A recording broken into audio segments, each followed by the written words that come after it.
ଆପଣଙ୍କର ଯଦି କନ୍ୟା ରାଶି ହୋଇଥାଏ ତେବେ ଏହି ଭିଡ଼ିଓଟିକୁ ଶେଷ ପର୍ଯ୍ୟନ୍ତ ନିଶ୍ଚୟ ଦେଖନ୍ତୁ, କାରଣ କନ୍ୟା ରାଶିର ବ୍ୟକ୍ତିବିଶେଷଙ୍କ ଜୀବନରେ ଏହି ନୂତନ ବର୍ଷ 2026ର ଫେବୃଆରୀ ମାସରୁ ଆପଣଙ୍କ ଜୀବନଟି ପରିବର୍ତ୍ତନ ହେବାକୁ ଯାଉଅଛି ଏବଂ ଆପଣଙ୍କ ଜୀବନରେ ଯଦି କୌଣସି ବାଦ ବିବାଦ ଲାଗି ରହିଥାଏ କିମ୍ବା ଆପଣଙ୍କର ଯେଉଁ ମାନହାନି ଘଟୁଥିଲା, ସମ୍ମାନ ହାନି ଘଟୁଥିଲା, ଆପଣ ଋଣରେ କରଜରେ ବୁଡ଼ି ରହୁଥିଲେ, ଦେଖିବେ ଆପଣ ଧୀରେ ଧୀରେ ସେଥିରୁ ମୁକ୍ତି ପାଇବେ ଏବଂ ଆପଣଙ୍କର ଯେଉଁ ବାଧାବିଘ୍ନ ମଧ୍ୟ ହେଉଥିଲା ସେଥିରୁ ମଧ୍ୟ ପାର ପାଇଯିବେ। ତେଣୁ ଆପଣ ଯଦି କନ୍ୟା ରାଶିର ବ୍ୟକ୍ତିବିଶେଷ ହୋଇଥାନ୍ତି ଏବଂ ଈଶ୍ୱରଙ୍କୁ ସଚ୍ଚା ହୃଦୟରେ ବିଶ୍ୱାସ କରୁଥାନ୍ତି ତେବେ ଭିଡ଼ିଓଟିକୁ ଲାଇକ୍ କରିବା ସହ ଚ୍ୟାନେଲଟିକୁ ସବସ୍କ୍ରାଇବ୍ ନିଶ୍ଚିନ୍ତ ଭାବରେ କରିବେ। ତେବେ ପ୍ରଥମତଃ ଦେଖନ୍ତୁ, ଆପଣଙ୍କର ଅଧିପତି ହେଉଛନ୍ତି ବୁଧ ମହାଗ୍ରହ, ଯାହା ଆପଣଙ୍କ ପାଇଁ ଅତ୍ୟନ୍ତ ମାତ୍ରାରେ ଶୁଭ ଅଟନ୍ତି। କାରଣ ଜ୍ୟୋତିଷ ଶାସ୍ତ୍ର ଅନୁସାରେ ବୁଧ ମହାଗ୍ରହ ଯଦି କୌଣସି ରାଶିର ପଞ୍ଚମ ଗୃହରେ ରୁହନ୍ତି ତେବେ ତାହାକୁ ଶୁଭ ମନାଯାଇଥାଏ। ଦେଖନ୍ତୁ, ଆପଣଙ୍କର ପଞ୍ଚମ ଘରେ ମତଲବ କନ୍ୟା ରାଶିର ପଞ୍ଚମ ଘରେ ଦେବଗୁରୁ ବୃହସ୍ପତି ବିରାଜମାନ କରିଛନ୍ତି, ଯାହା ଆପଣଙ୍କ ପାଇଁ ଅତ୍ୟନ୍ତ ମାତ୍ରାରେ ଶୁଭ ହୋଇଥାଏ ଏବଂ ଶୁଭଦାୟକ ମଧ୍ୟ ହୋଇଥାନ୍ତି। ବୁଧ ମହାଗ୍ରହ ଆପଣଙ୍କର ପଞ୍ଚମ ଘରେ ରହିଥିବା ଫଳରେ ଆପଣ କାର୍ଯ୍ୟ ଉପରେ ବହୁତ ମାତ୍ରାରେ ଫୋକସ୍ କରିପାରିବେ ଏବଂ ଆପଣଙ୍କର ଇନ୍ଦ୍ରିୟ ଉପରେ ମଧ୍ୟ କଣ୍ଟ୍ରୋଲ ପାଇଯିବେ। ଆପଣଙ୍କର ଯଦି କୌଣସି ତ୍ରୁଟି ହୋଇଯାଇଥାଏ କିମ୍ବା କୌଣସି କାର୍ଯ୍ୟକୁ ନେଇ ଆପଣ ଚିନ୍ତିତ ରହୁଥାନ୍ତି, ସେଥିରୁ ଆପଣ ମଧ୍ୟ ପରିବର୍ତ୍ତନ ହେବେ ଏବଂ ଆପଣ ନିଜକୁ ନିଜ ପରିବର୍ତ୍ତନଶୀଳ କରାଇବେ। ଆପଣ ଆପଣଙ୍କ ଭୁଲକୁ ବୁଝିପାରିବେ ଏବଂ ଆପଣଙ୍କୁ ଠିକ୍ କରିବାରେ ବ୍ୟସ୍ତ ମଧ୍ୟ ରହିବେ ଏବଂ କୌଣସି ବ୍ୟକ୍ତିଙ୍କ ସହ ମଧ୍ୟ ଆପଣ ସମ୍ବନ୍ଧ ରଖିବେ ହିଁ ନାହିଁ। ଆପଣ ଏକତ୍ରିତ ହୋଇ କାର୍ଯ୍ୟ କରିବେ। ତେଣୁ ଶନି ମହାଗ୍ରହ ମଧ୍ୟ ଆପଣଙ୍କର ସପ୍ତମ ଘରେ ଅଛନ୍ତି।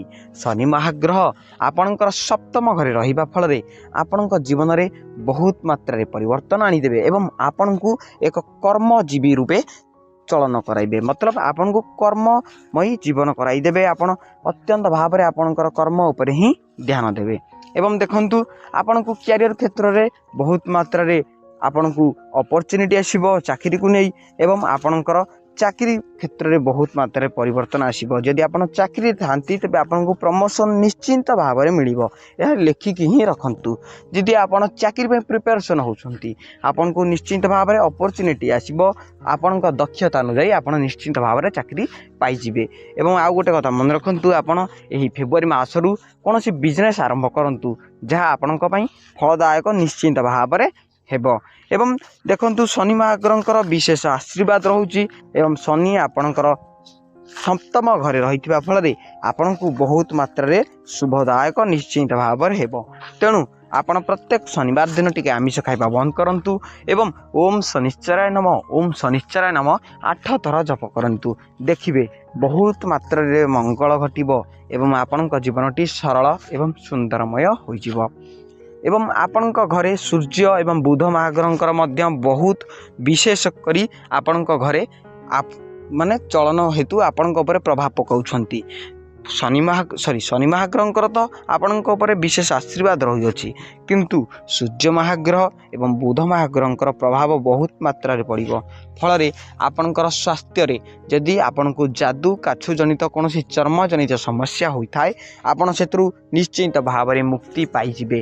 ଏବଂ ଆପଣଙ୍କର ଶ୍ୱାସଜନିତ ସମସ୍ୟା ରହୁଥାଏ, ଆପଣଙ୍କର ଖାସ୍ କରି ପେଟ ଜନିତ ସମସ୍ୟା ମତଲବ ଆପଣଙ୍କର ଗ୍ୟାଷ୍ଟ୍ରିକ୍ ହୋଇଥାଏ କିମ୍ବା ଆପଣଙ୍କର ଚର୍ବି ବଢ଼ିଯାଉଥାଏ, ଦେଖିବେ ଏଥିରୁ ଆପଣ ଖାସ୍ କରି ବହୁତ ମାତ୍ରାରେ ମୁକ୍ତି ପାଇଯିବେ। ତେଣୁ ଆପଣଙ୍କ ପାଇଁ ଏହି 2026ର ଫେବୃଆରୀ ମାସଟି ସମ୍ପୂର୍ଣ୍ଣ ଭାବରେ ସୁଖୀ ହେବ ଏବଂ ଆପଣଙ୍କ ଜୀବନଟିକୁ ସୁନ୍ଦରମୟ କରାଇବାରେ ସାହାଯ୍ୟ କରାଇବ।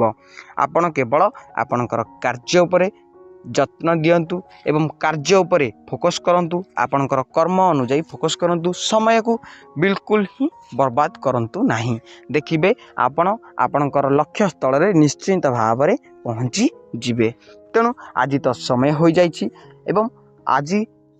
ହୋଇଯାଇଛି କିନ୍ତୁ ପ୍ରତିକାର ଗୋଟିଏ କି ଆପଣ ହନୁମାନ ଚାଳିଶା ସବୁଦିନ ପାଠ କରିବାକୁ ଚେଷ୍ଟା କରନ୍ତୁ, ଦେଖିବେ ଆହୁରି ମାତ୍ରାରେ ମଙ୍ଗଳ ଘଟିବ। ତେଣୁ ଆପଣ ଯଦି କନ୍ୟା ରାଶିର ବ୍ୟକ୍ତିବିଶେଷ ହୋଇଥାନ୍ତି ଏବଂ ଈଶ୍ୱରଙ୍କୁ ସଚ୍ଚା ହୃଦୟରେ ବିଶ୍ୱାସ କରୁଥାନ୍ତି, ତେବେ ଭିଡ଼ିଓଟିକୁ ଲାଇକ୍ କରିବା ସହ ଚ୍ୟାନେଲଟିକୁ ସବସ୍କ୍ରାଇବ୍ ନିଶ୍ଚିନ୍ତ ଭାବରେ କରିବେ। ରହୁଛି ଧନ୍ୟବାଦ। ଜୟ ଜଗନ୍ନାଥ।